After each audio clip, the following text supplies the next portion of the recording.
नमस्कार, आपके साथ मैं हूं मुस्कान नागदा। आप देख रहे हैं हिंदुस्तान मेल न्यूज। अब होगी मुद्दों की बात सच के साथ।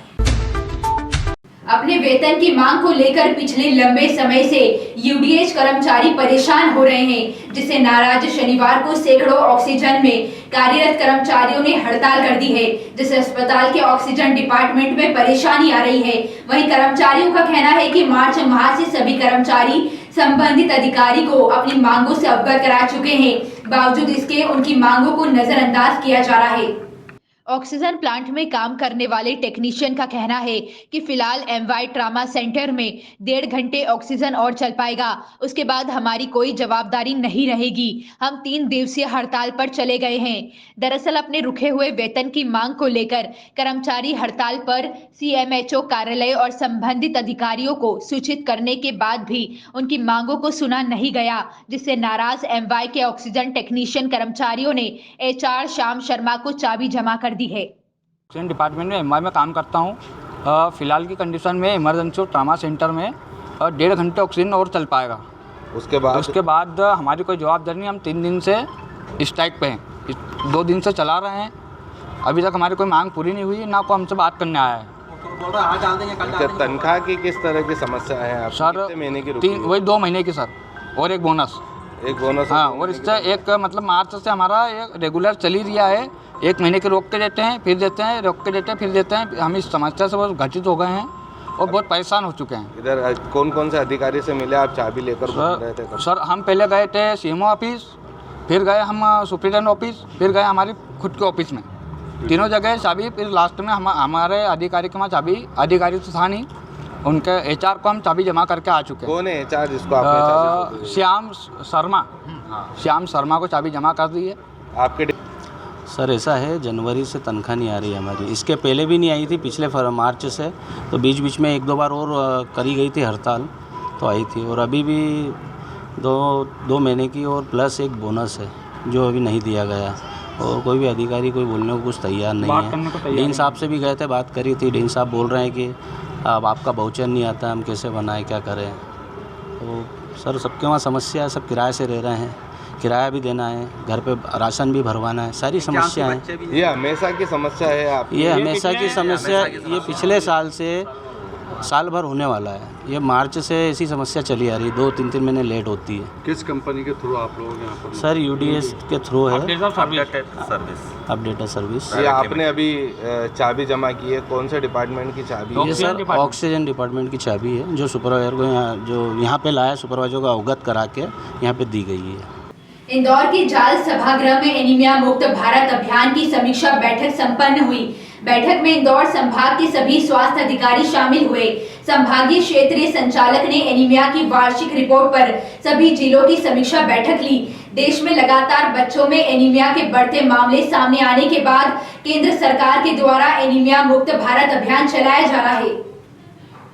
इस अभियान में सभी राज्य युद्ध स्तर पर एनीमिया की बीमारी को जड़ से खत्म करने में जुटे हुए हैं। 1 साल बाद एनीमिया की ताजा हालत को लेकर वार्षिक समीक्षा बैठक का आयोजन इंदौर में हुआ। इंदौर संभाग के धार, बुरहानपुर, अलीराजपुर, खरगोन, खंडवा, झाबुआ, बड़वानी इन जिलों के स्वास्थ्य अधिकारी बैठक में शामिल हुए। समीक्षा बैठक में सबसे ज्यादा एनीमिया के केस धार से सामने आए। धार जिले में एनीमिया के बढ़ते मामले को देखते हुए क्षेत्रीय संचालक ने नाराजगी जताई। कहा, आंगनवाड़ी, स्कूलों से लेकर गांव-गांव तक युद्ध स्तर पर आयरन टेबलेट वितरण के साथ जागरूकता अभियान भी चलाएं। 6 महीने के अंदर सभी स्कूलों को एनीमिया मुक्त बनाना है। क्षेत्रीय संचालक ने सभी स्वास्थ्य अधिकारी, आशा कार्यकर्ताओं और जिला शिक्षा अधिकारियों को एनीमिया की रोकथाम के लिए सुझाव दिए। आखिर एनीमिया रोग क्या है, इसके लिए चलाए जागरूकता अभियान, इसे कैसे रोका जा सकता है और किन स्तर पर करनी होगी तैयारी, इन विषयों पर समीक्षा बैठक में करीब 6 घंटे तक हुई चर्चा। देखिए, ये आज जो है भारत शासन की एक महत्वपूर्ण योजना है, एनीमिया मुक्त भारत। एनीमिया मतलब खून की जो कमी, बच्चों से लेकर तो गर्भवती माताओं तक और बुजुर्गों में भी, उस कमी को लेकर ये आज ओरिएंटेशन प्लस रिव्यू है हमारे पूरे इंदौर संभाग का, जो 8 जिले वहाँ का।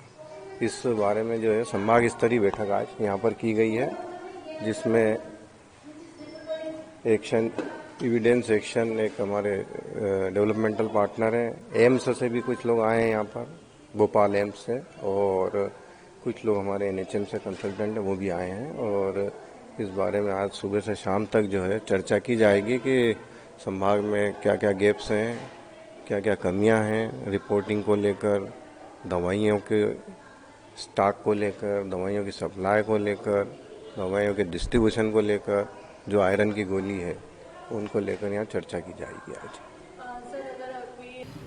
इंदौर में मीजल्स का प्रकोप कम होने का नाम ही नहीं ले रहा है। शहर में 11 नए मरीजों में मीजल्स की पुष्टि हुई है।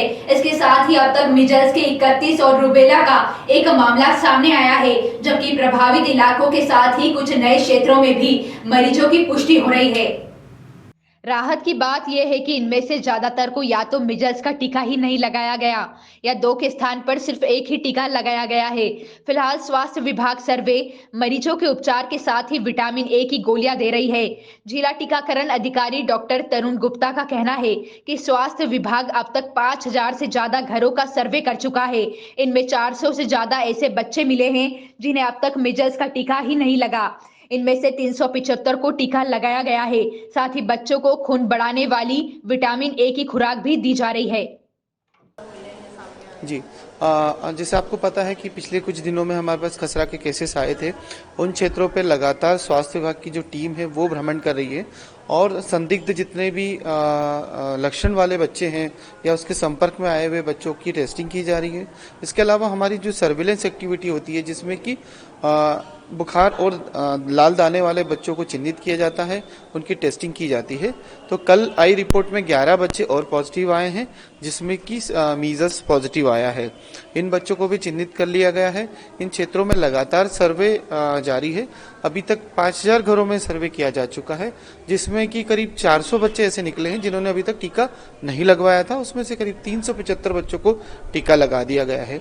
इसके अलावा उसके संपर्क में आए हुए करीब 800 बच्चों को विटामिन ए की दवा भी पिलाई गई है और इन क्षेत्रों में लगातार एक्टिविटी भी की जा रही है कि जिन्होंने भी अभी तक टीका नहीं लगाया है वो टीका लगवा लें और अगर कोई बच्चा संक्रमित निकलता है तो उसको आइसोलेट करें।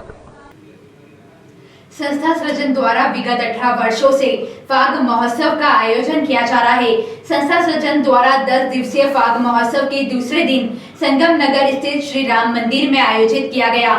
फाग महोत्सव में हजारों मातृशक्तियों ने गुलाल और फूलों से होली खेलकर धूम मचाई।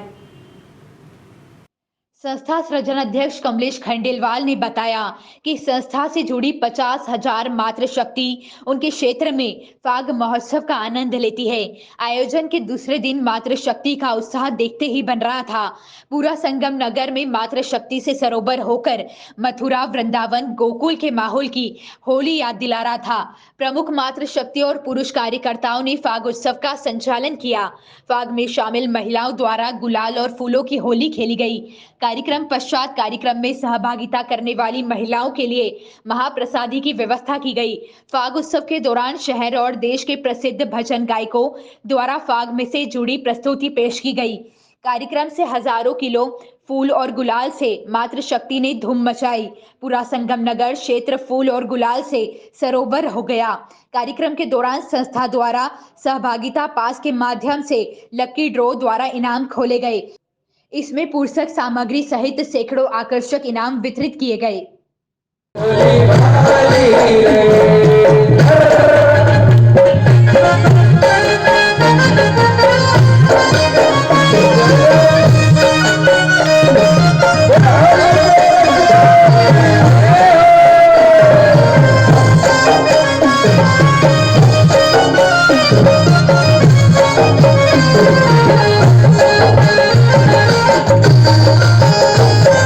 संस्था सृजन के फाग का 18वां वर्ष है।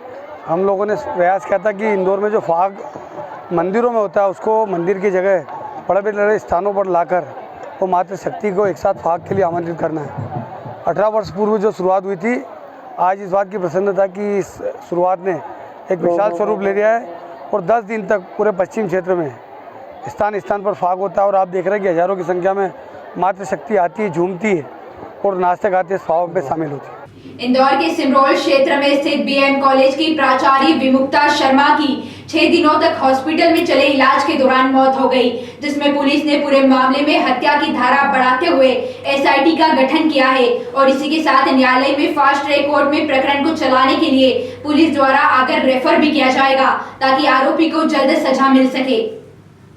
दरअसल इंदौर में पिछले दिनों सिमरोल क्षेत्र में दिल दहला देने वाली घटना सामने आई थी, जिसमें बीएम कॉलेज के प्राचार्य विमुक्ता शर्मा कॉलेज से घर के लिए जब कार में बैठी तो उन्हें बदमाश युवक आशुतोष श्रीवास्तव द्वारा ज्वलनशील पदार्थ डालकर आग लगा दी गई, जिसमें प्राचार्य करीब 80% जलकर घायल हो गई थी, जिनका निजी हॉस्पिटल में करीबन 6 दिनों तक इलाज चला। आज सुबह प्राचार्य विमुक्ता शर्मा द्वारा अंतिम सांसें ली गई।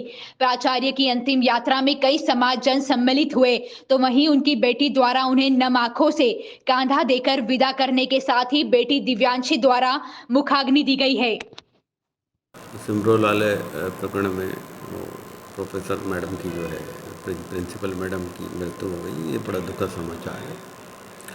हमने प्रकरण में जो है 302 की वृद्धि कर दी है, धारा 302 की, उसमें और एक एडिशनल एसपी के नेतृत्व में एसआईटी का गठन कर दिया गया है। अभी तक की विवेचना में हमें काफ़ी साक्ष्य मिल चुके हैं। जो कर्मचारी लोग हैं जिन्होंने बचाया था उनके कथन हो गए हैं, मैडम का मृत्यु पूर्व कथन है हमारे पास, फिर इसने पेट्रोल कहाँ से ख़रीदा, और भी जो है सारे हमारे पास साक्ष्य हैं। तो इन पुख्ता साक्ष्यों के आधार पर हमें पूरी उम्मीद है कि आरोपी को मृत्युदंड मिलना चाहिए, इससे कम में हम भी जो है रुकेंगे नहीं। सर, इसको फास्ट ट्रैक कोर्ट में चलाया जाएगा इस तरह का? माननीय न्यायालय में हम फास्ट ट्रैक कोर्ट में चलाने का अनुरोध करेंगे। ऐसी ही खास खबरों के लिए हमारे साथ बने रहिए। हिंदुस्तान मेल न्यूज पर हमारे चैनल को सब्सक्राइब जरूर करिएगा।